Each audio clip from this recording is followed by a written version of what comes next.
আসসালামু আলাইকুম। ফের ভেঙে যাচ্ছে বিএনপি। বিএনপির আংশিক কমিটি এবং প্রভাবশালী অনেক নেতাকে বাদ দেওয়া হয়েছে।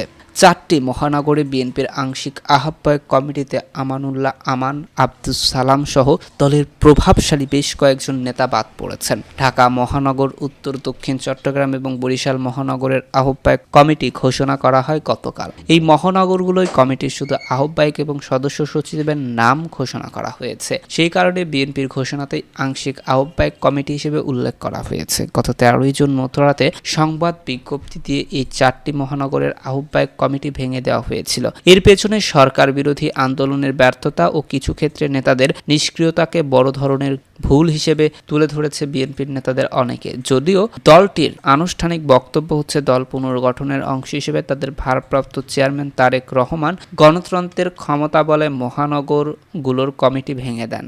এখন তিনি নতুন আহ্বায়ক কমিটি গঠন করলেন। বিএনপি এক সংবাদ বিজ্ঞপ্তিতে ঢাকা সহ 4টি মহানগরে আবারও আংশিক আহ্বায়ক কমিটি গঠনের কথা জানানো হয়েছে। গতকাল রবিবার গণমাধ্যমে পাঠানো এই সংবাদ বিজ্ঞপ্তিতে সই করেছে দলটির জ্যেষ্ঠ যুগ্ম মহাসচিব রুহুল কবির রিজভী। নতুন গঠিত আংশিক কমিটিতে ঢাকার উত্তরে আমানুল্লাহ আমান ও দক্ষিণে আব্দুস সালাম বাদ পড়েছে। চট্টগ্রামে বাদ পড়েছে শাহাদত হোসেন। বরিশালের মহানগর কমিটিতে জায়গা পাননি মুজিবুর রহমান সরোয়ার। ঢাকা মহানগর উত্তর বিএনপির আহ্বায়ক করা হয়েছে সাইফুল ইসলাম নীরবকে। তিনি জাতীয়তাবাদী যুবদলের সভাপতি ছিলেন। ভেঙে দেওয়া হয়েছে কমিটিতে আহ্বায়ক। ভেঙে দেওয়ার আগে কমিটিতে আহ্বায়ক ছিলেন আমানুল্লাহ আমান। তাকে ওই পদে বহাল রেখেই ভারপ্রাপ্ত আহ্বায়ক করা হয়েছিল ফরহাদ হালিম ডনারকে।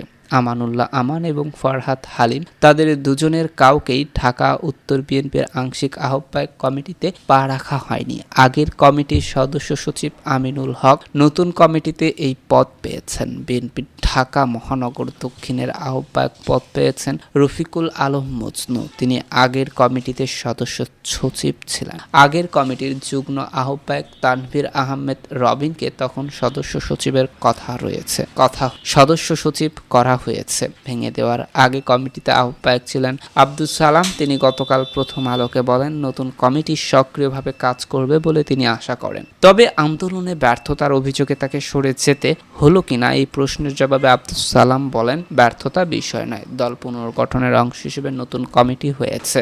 চট্টগ্রাম মহানগর বিএনপির আহ্বায়ক করা হয়েছে এরশাদুল্লাহকে। আগের কমিটিতে আহ্বায়ক ছিলেন শাহাদত হোসেন এবং আবুল হাসেম বক্কর ছিলেন মহাসচিব। তারা দুজন এবার কমিটিতে জায়গা পাননি। নতুন কমিটিতে সদস্য সচিব করা হয়েছে ছাত্রদল নেতা নাজিমুর রহমানকে। বিএনপির বরিশাল মহানগর কমিটিতে আহ্বায়ক পদে পরিবর্তন হয়নি। মনিরুজ্জামান খান ফারুক আবারও আহ্বায়কের পদ পেয়েছেন। আগের কমিটিতে সাবেক যুগ্ম আহ্বায়ক মোহাম্মদ জিয়াউদ্দিন সিকদার হয়েছেন সদস্য সচিব। এছাড়া দলটির সাবেক এছাড়াও ছাত্রদলের সাবেক নেত্রী আফরোজা খান নাসরিনকে নতুন কমিটির 1 নম্বর যুগ্ম আহ্বায়ক করা হয়েছে।